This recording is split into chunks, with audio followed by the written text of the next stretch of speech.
का दशक एक क्रांतिकारी दशक था।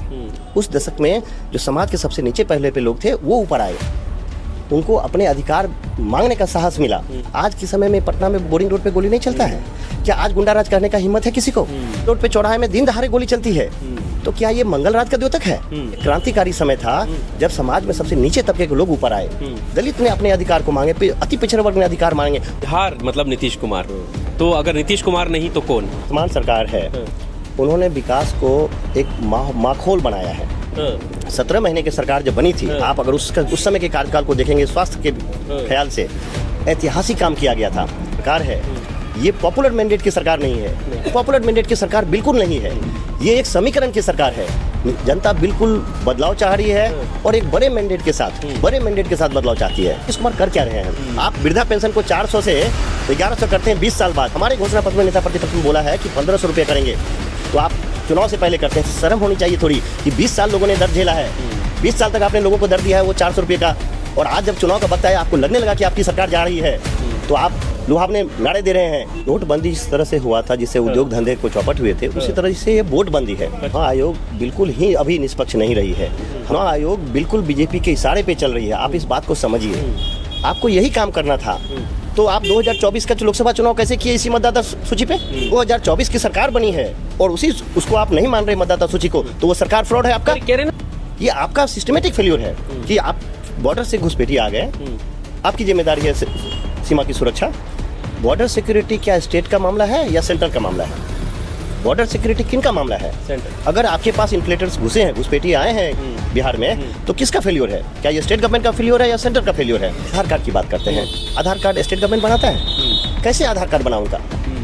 आप अपने फेल्योर से भाग क्यों रहे हैं? गाड़ी और पलायन का मुद्दा एक बड़ा मुद्दा है मधेपुरा और कोसी और ओवरऑल बिहार का। पलायन को लेकर तो सरकारें वादे लगातार करती रही हैं कि बिहार से पलायन हम रोकेंगे, रोजगार की व्यवस्था यहाँ पर होगी और बिहार में ही ऐसा रोजगार देंगे ताकि युवाओं को बाहर न जाना पड़े। सरकार का जो ट्रेन पे है कि ट्रेन की संख्या बढ़ाओ ताकि और ज्यादा लोग यहाँ से जा सके। हिमाचल में तालाब की संख्या काफी है, पानी मीठा पानी है यहाँ पे, अगर हम चाहे तो मत्स्य पालन को जोरदार तरीके से बढ़ा सकते हैं। फर्स्ट बिहारी फर्स्ट का नारा दिया जाता है। देखिए ये डायलॉग है उनका, अगर उनके डायलॉग डिलीवरी के लिए तो निश्चित रूप से उनको धन्यवाद देना चाहिए, वो एक काबिल अभिनेता रहे हैं, तो डायलॉग देने में बहुत अच्छे हैं। कच्चा माल हमारा, काम करने वाले कामगार हमारे और बाजार भी हमारा, लेकिन मुनाफा और फैक्ट्री कहाँ? तो वो सूरत में है। लेकिन आप सरकार में हैं और आपसे लोग उम्मीद कर रही है। आप बताएं कितने फूड प्रोसेसिंग यूनिट उन्होंने लगाए हैं बिहार में? आपके आंकड़े गुलाबी हैं, तो वही बात है यहाँ पे सरकार की नीयत नहीं है बिहार को मदद करने के। पलायन सिर्फ बात करने से खत्म नहीं होगा, पलायन के लिए छोटे छोटे स्टेप्स उठाने हैं, और वो स्टेप्स इस तरह के स्टेप्स हैं कि जो छोटे उद्योग लगाने हैं। बिहार की चुनावी यात्रा लगातार जारी है और ग्राउंड लेवल पर जाकर हम लोग मुआयना कर रहे हैं इस बार बिहार में विधानसभा चुनाव और उनके मुद्दे क्या होने वाले हैं। हमारे साथ जो मौजूद हैं वो राजद के कार्यकर्ता हैं और ग्राउंड लेवल पर समाज सेविक हैं, कार्यकर्ता हैं। इनसे हम बात करते हैं। प्रणब प्रकाश जी हमारे साथ हैं। सर, हमने जैसा आपके बारे में जाना है कि आप ज़मीनी स्तर पर काम करते हैं, सोशल इश्यूज़ को उठाते हैं, लेकिन अभी जो चुनाव है उससे रिलेटेड हम बात करने वाले हैं। इस बार के चुनाव में जो अहम मुद्दे हैं बिहार के वो क्या रहने वाले हैं? किन इश्यूज़ पर जो है चुनाव होने वाला है? देखिए, इस बार जो है हम लोग जन सरोकार के मुद्दे को उठा रहे हैं। जन सरोकार के मुद्दे क्या हैं? तो जन सरोकार के मुद्दे हैं पढ़ाई, दवाई, सिंचाई, कार्रवाई, सुनवाई, ये मुद्दे हैं। और अगर इन मुद्दों को देखेंगे तो पढ़ाई एक ऐसा मुद्दा है जो हमारे स्कूलों में, विद्यालयों में पढ़ाई का स्तर गिर रहा है। विश्वविद्यालयों में सेशंस काफ़ी लेट चल रहे हैं। इसके अलावा अगर आप देखें बेरोजगारी और पलायन का मुद्दा एक बड़ा मुद्दा है मधेपुरा और कोसी और ओवरऑल बिहार का। लोग ट्रेनों में भेड़ बकरियों जैसे ठूस के दिल्ली पंजाब जाते हैं। तो हम लोग इस मुद्दे को उठा रहे हैं कि जो पलायन हो रहा है, ये पलायन क्यों हो रहा है? अगर हमारे पास नेचुरल रिसोर्सेज हैं और जो आज के दिन में सबसे महंगा नेचुरल रिसोर्सेज है वो है साफ मीठा पानी, और जिसकी प्रचुर मात्रा हमारे यहाँ है। उत्तर बिहार की बात करें, खास के कोसी सीमांचल की बात करें, तो हमारे यहाँ फूड प्रोसेसिंग की ज़रूरत है। तो ये मुद्दे लेके हम लोग जा रहे हैं। रोज़गार की बात उठा के लेके जा रहे हैं। जो बेरोजगारी छात्रों में है, पढ़ाई डिग्री लेने के बाद बच्चे रोड पे हैं, उनके पास कोई रोज़गार नहीं है। अगर कोई रोज़गार लेना है तो घर परिवार को छोड़ के जाना पड़ता है दूर बाहर। तो हम लोग बात ये कर रहे हैं कि जो उद्योग धंधे लगें, जो रोज़गार हो वो हमारे घर के पास हो। तो इन मुद्दों को लेके जा रहे हैं। पलायन को लेकर तो सरकारें वादे लगातार करती रही हैं कि बिहार से पलायन हम रोकेंगे, रोजगार की व्यवस्था यहाँ पर होगी और बिहार में ही ऐसा रोजगार देंगे ताकि युवाओं को बाहर न जाना पड़े। तो क्या नीतीश जी उस कदम पर बढ़े हैं, चले हैं? हाँ, देखिए, नीतीश जी इस कदम पे बिल्कुल नहीं बढ़े हैं। ये टोटल इस कदम पे सरकार बिल्कुल फेल्योर है, बिल्कुल फेल्योर है। तो सरकार कर क्या रही है? भाजपा सरकार, नीतीश कुमार की सरकारें जो है वो ट्रेनों की संख्या बढ़ा रही है कि जो ट्रेनें सहरसा से खुले और पंजाब पहुँचे, पटियाला पहुँचे, हरियाणा पहुँचे। सरकार का जो ट्रेन पे है कि ट्रेन की संख्या बढ़ाओ ताकि और ज़्यादा से ज़्यादा लोग यहाँ से जा सकें। सरकार का कतई ये नियत नहीं है कि जो समस्याएं हैं रोजगार की उसको हम क्षेत्र में काम करें। छोटा सा उदाहरण समझिए आप, कोसी सीमांचल में तालाब की संख्या काफ़ी है, पानी मीठा पानी है यहाँ पे। अगर हम चाहें तो मत्स्य पालन को जोरदार तरीके से बढ़ा सकते हैं और छोटे छोटे समूह बना के हम इसको काम करा सकते हैं, अपने युवाओं को काम दे सकते हैं। उसके लिए आपको हज़ारों करोड़ की पूंजी की ज़रूरत नहीं है। आपके पास मक्का आधारित है, इस बेल्ट में मक्के की खेती आपने देखा होगा घूम के, काफ़ी सारी जगह मक्के की खेती होती है। मक्का उपजता है बिहार में, मक्का उपजता है मधेपुरा, सहरसा, सुपौल के एरिया में मक्का उपजता है हमारे यहाँ। जवान हमारे हैं, जो जवान पंजाब के फैक्ट्रियों में, हरियाणा, सूरत के फैक्ट्रियों में काम करते हैं। इसी मक्का को वो लोग बिस्किट बनाते हैं, इसी मक्का से वो लोग दालमोट बनाते हैं, वो लोग मवेशी का चारा बनाते हैं। और वो बन के आता कहाँ पे है? वो बन के वापस हमारे बाज़ार में आता है। तो कच्चा माल हमारा, काम करने वाले कामगार हमारे और बाज़ार भी हमारा, लेकिन मुनाफा और फैक्ट्री कहाँ? तो वो सूरत में है, वो पंजाब में है। तो आप पलायन की बात करते हैं, लेकिन पलायन की समस्या को अगर देखेंगे तो वो सीधा रोजगार से जुड़ता है। और रोजगार वैसे रोजगार होने चाहिए यहाँ पे जिसमें कम पढ़े लोग, लिखे लोग भी काम कर सकें। बैंकों का क्रेडिट रेशियो यहाँ है बहुत ज़्यादा, लेकिन उसके एवज में लोन नहीं दे रही है बैंक हमारे युवाओं को। इस पे कौन ध्यान दे रहा है? तो हम इन सरजमीनी बातों को लेके जा रहे हैं कि पलायन सिर्फ बात करने से ख़त्म नहीं होगा। पलायन के लिए छोटे छोटे स्टेप्स उठाने हैं, और वो स्टेप्स इस तरह के स्टेप्स हैं कि जो छोटे उद्योग लगाने हैं। कॉर्नफ्लेक्स के अगर फैक्ट्री लगाने हैं मुझे, 100 फैक्ट्री लगाने में 100 करोड़ भी खर्च नहीं होगा। बिहार फर्स्ट, बिहारी फर्स्ट का नारा दिया जाता है। देखिए, ये डायलॉग है उनका। अगर उनके डायलॉग डिलीवरी के लिए तो निश्चित रूप से उनको धन्यवाद देना चाहिए कि वो एक काबिल अभिनेता रहे हैं, तो डायलॉग देने में बहुत अच्छे हैं। लेकिन आप सरकार में हैं और आपसे लोग उम्मीद कर रही है। आप बताएं कितने फूड प्रोसेसिंग यूनिट उन्होंने लगाए हैं बिहार में, कितने फूड प्रोसेसिंग कोसी सीमांचल में आए हैं? कुछ भी नहीं। जो अपने निजी प्रयास से भी लोग लगा रहे हैं, उनके पास बैंक पूंजी नहीं दे रही है, उनके पास लोकल अथॉरिटी सपोर्ट नहीं कर रहे हैं, तो कैसे आप उद्यमी यहाँ पे लगाएंगे? तो जो पॉलिसी इस तरह से बनी है कि जो पदाधिकारी हैं उनको संवेदनशील होना है कि जो उद्योग छोटे लगेंगे वो यहाँ के लोगों को रोजगार मिलेगा। उससे छोटे तालाब हैं, उनमें मछली पालन हो रहा है और लोग अपने अपने हिसाब से कर रहे हैं। कोई एक बीमारी आया, पूरा का पूरा तालाब खत्म हो रहा है। क्या उनके पास कोई इंश्योरेंस है? जिस तरह से केंद्र सरकार और डबल इंजन की सरकार है, केंद्र में बीजेपी है, यहाँ पर भी बीजेपी सहयोगी दल है, तो जब डबल इंजन की सरकार है तो और तेजी से काम होना चाहिए। और केंद्र पहले ही जो है मोदी जी कह चुके हैं स्वरोजगार अपनाने की बात, तो क्या वो स्वरोजगार यहाँ पर नहीं है? देखिए, एक कहावत है कि आपके आंकड़े गुलाबी हैं, तो वही बात है। यहाँ पे सरकार की नीयत नहीं है बिहार को मदद करने के। बिहार को स्पेशल पैकेज के साथ साथ एक संवेदनशीलता बिहार के लिए चाहिए। आपको बिहार का दर्द अलग है, जो दर्द पंजाब में नहीं है, जो दर्द आपके हरियाणा के किसान को नहीं है, वो दर्द बिहार का किसान झेल रहा है। हमारे यहाँ जोत की रकम छोटी है, खेतों में जोत का जो एरिया है वो छोटा हो गया है। किसी के पास 1 एकड़ है, किसी के पास 2 एकड़ का बचा हुआ है। तो जब उसमें हम पारंपरिक रूप से धान गेहूँ खेती करेंगे तो वो परिवार मर जाएगा। तो परिवार को पास विकल्प है ही नहीं पलायन के अलावा कि दिल्ली पंजाब में जाके मजदूरी करें। करेक्ट। पलायन से जुड़ा हुआ एक और ज़रूरी मुद्दा है सर, हमने देखा कि अभी न्यू वोटर लिस्ट तैयार की जा रही है इलेक्शन कमीशन की तरफ से, और उनको लेकर सवाल ये उठ रहे हैं कि ये सीधा वोट के अधिकारों से वंचित करने के लिए किया जा रहा है। आपको क्या लगता है कि जो नई वोटर लिस्ट तैयार की जा रही है, क्या वाकई इसमें बीजेपी का षड्यंत्र आपको नजर आता है? क्या लगता है? बिल्कुल, आप इसके पीछे चलिए, कारण समझिए। इसको हम लोग नोटबंदी जिस तरह से हुआ था, जिससे उद्योग धंधे को चौपट हुए थे, उसी तरह से ये वोटबंदी है। अच्छा। जिस तरह से नोटबंदी टोटल फेल्योर रहा, आप सिस्टम से नहीं निकाल पाए काला धन। आपने बोला था काला धन निकलेगा नोटबंदी से, क्या निकला? वो यही तरीका यहाँ है, ये वोटबंदी का तरीका है। तो उद्देश्य क्या है यहाँ पे? जो प्रवासी लोग हैं, और इस बार के चुनाव में बहुत तेजी से ये हम लोग इस मुद्दे को उठा रहे हैं, पलायन और रोजगार के मामले को, तो निश्चित रूप से लोग इनके अगेंस्ट में वोट करेंगे। पर वो सीमांचल का जो एरिया जो वो दिखाते हैं, चाहे वो कटिहार हो गया या अररिया हो गया या किशनगंज हो गया, उधर से जितने भी जो बॉर्डर के जुड़े हुए हमारे सिटी हैं, डिस्ट्रिक्ट हैं, कहा जा रहा है कि वहाँ पर तादाद बढ़ रही है, वो जो आधार कार्ड हैं वो जनसंख्या से भी ज़्यादा हो रहे हैं, तो वो लोग कहाँ से आ रहे हैं? उनको बांग्लादेशी मुसलमान कहा जा रहा है कि इनको वोटर लिस्ट से हटाया जाएगा। ठीक है, मैं आपसे इसका जवाब में एक सवाल पूछना चाहता हूँ। बॉर्डर सिक्योरिटी क्या स्टेट का मामला है या सेंट्रल का मामला है? बॉर्डर सिक्योरिटी किन का मामला है? सेंट्रल। अगर आपके पास इन्फ्लेटर्स घुसे हैं, घुसपैठिए आए हैं बिहार में, तो किसका फेल्योर है? क्या ये स्टेट गवर्नमेंट का फेल्योर है या सेंटर का फेल्योर है? पिछले 10 सालों में किन की सरकार है केंद्र में? आप रिस्पॉन्सिबिलिटी लीजिए। अगर आप ये दावा करते हैं कि घुसपैठिए बिहार में आए हैं, तो आप उसी समय ये भी एक्सेप्ट कीजिए कि आपके फेल्योर है, ये आपका सिस्टम फेल है। पहली बात। दूसरी बात आते हैं कि आप आधार कार्ड की बात करते हैं। आधार कार्ड स्टेट गवर्नमेंट बनाता है? कैसे आधार कार्ड बना उनका? आप अपने फेल्योर से भाग क्यों रहे हैं?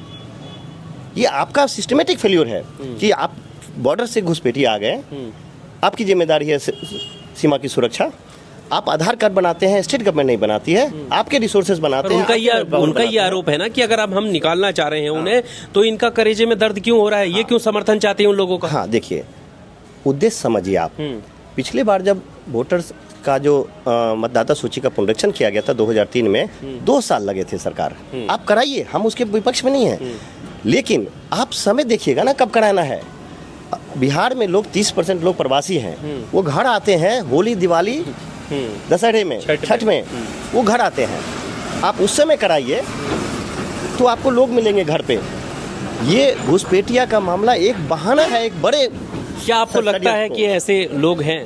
देखिए, मैं इस पे नहीं बोल सकता हूँ, क्योंकि जो भी सिस्टम में है हमारे यहाँ, चाहे वो कोसी सीमांचल का हो, मुझे नहीं लगता है कि जिसने बड़े पैमाने पे सरकार दावे कर रही है वो कदापि सच है। हो सकते छोटे मोटे इंसिडेंट हों, लेकिन वो एक बड़े षड्यंत्र को कवर अप करने का तरीका है। एक आप बड़ा षड्यंत्र को देखिए सर, कोसी सीमांचल 2 जिला है, लेकिन आप इस मतदाता पुनरीक्षण सिर्फ कोसी सीमांचल में तो नहीं कर रहे हैं, आप पूरे बिहार में कर रहे हैं। आप बड़े साजिश को देखिए, पूरे बिहार में जब आप कर रहे हैं तो 30% 40% लोग बिहार से बाहर रह रहे हैं, मजदूर। कौन उनका कागज जमा करेगा? और आप कहते हैं कि 11 कागज जमा करना है, उनमें आप आधार कार्ड को नहीं मान्य करते हैं, रोज नए नए नियम लाते हैं। तो एक बड़ा कवर अप था जिसको हम लोगों ने बिल्कुल एक्सपोज किया है, और धन्यवाद आप लोगों को अभी, और कोर्ट ने भी संज्ञान लिया इस मामले में। तो आप इस बड़े षड्यंत्र को समझिए। ये वोटबंदी करके एक बड़े वर्ग को वोट के अधिकार से वंचित करने का षड्यंत्र। कौन से वर्ग? वो वर्ग जो पलायन का दर्द सह रहा है, वो वर्ग जो रोजगार से का दर्द सह रहा है, वो वर्ग जिनको स्वास्थ्य सुविधाएं नहीं मिल रही है, करेक्ट। तो वो वर्ग जो इस सरकार से आक्रोश में है, तो आप कैसे संभालिएगा उनको? एक काम करो, उसका वोट का अधिकार ले लो, सबसे आसान तरीका है, सबसे आसान तरीका है ना। आपको जब हम वो बूथ पे जाने नहीं देंगे तो आप विरोध किस चीज़ का करेंगे? पर चुनाव आयोग एक निष्पक्ष संस्था है, उसको लेकर आप बीजेपी को घेरना या मोदी या केंद्र को घेरना सही है? देखिए, चुनाव आयोग बिल्कुल ही अभी निष्पक्ष नहीं रही है।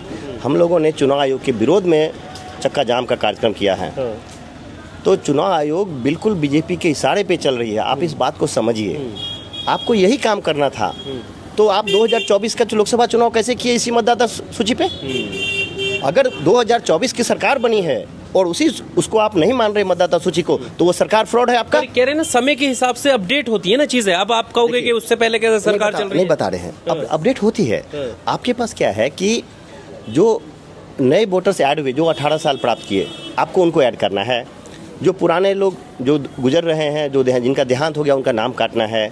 कुछ माइग्रेट कर गए, उनका वोटर लिस्ट कहीं और चला गया। अब आधार से कनेक्टेड है सर, आप 1 सेकंड में आधार से पता कर सकते हैं ये आदमी कहाँ इनका वोटर आईडी बना हुआ है, बराबर। पर अभी इसमें एक ज़रूरी सवाल ये भी है, क्योंकि मधेपुरा से आप ताल्लुक़ रखते हैं, ज़मीनी स्तर पर आप लोग हमेशा टहलते हैं, घूमते हैं, जो आम व्यक्ति है यहाँ का उसको जानते हैं, उसकी ज़रूरतों को आप जानते हैं।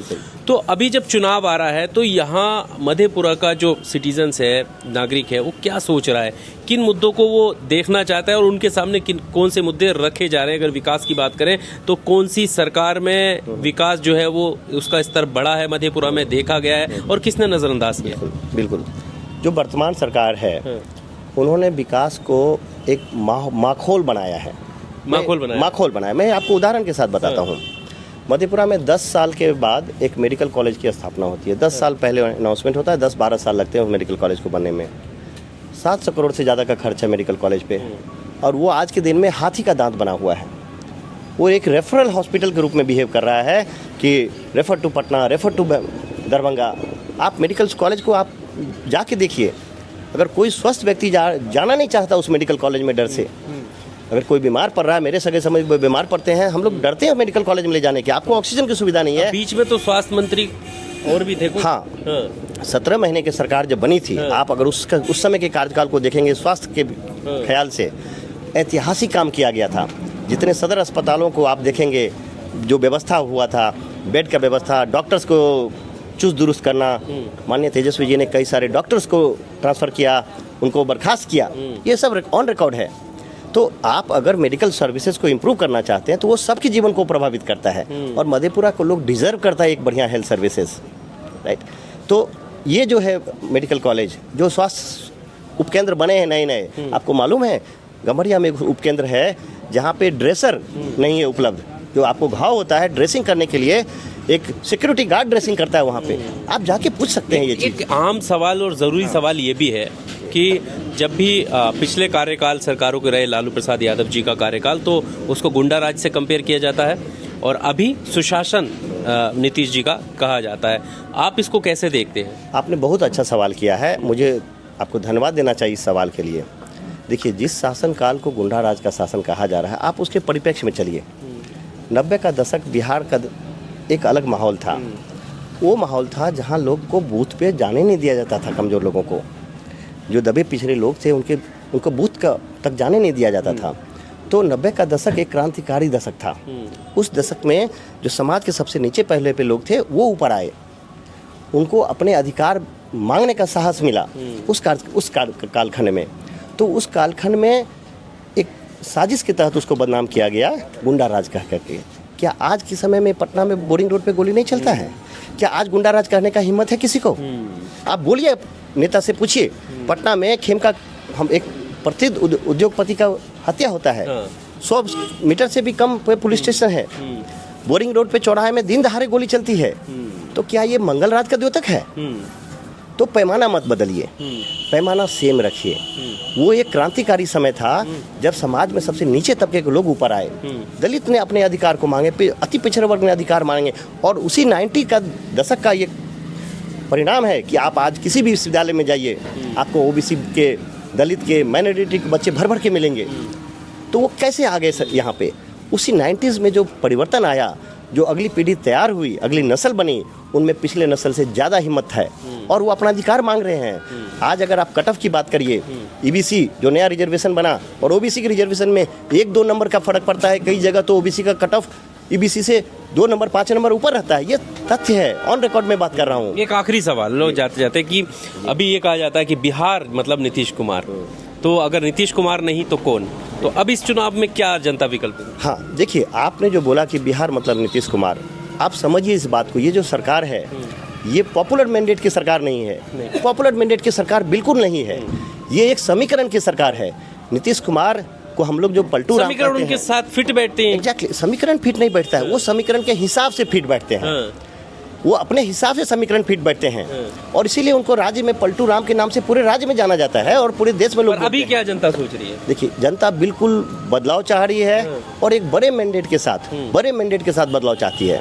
राष्ट्रीय जनता दल के जो अभी प्रोग्राम्स हैं, माई बहन योजना है, राष्ट्रीय जनता दल का बिजली उपलब्ध कराने का जो है, एक अंतर्राष्ट्रीय स्तर का विश्वविद्यालय खोलने का जो ऐलान हुआ है, इसके अलावा आप देखिए नीतीश कुमार कर क्या रहे हैं। आप वृद्धा पेंशन को 400 से 1100 करते हैं 20 साल बाद।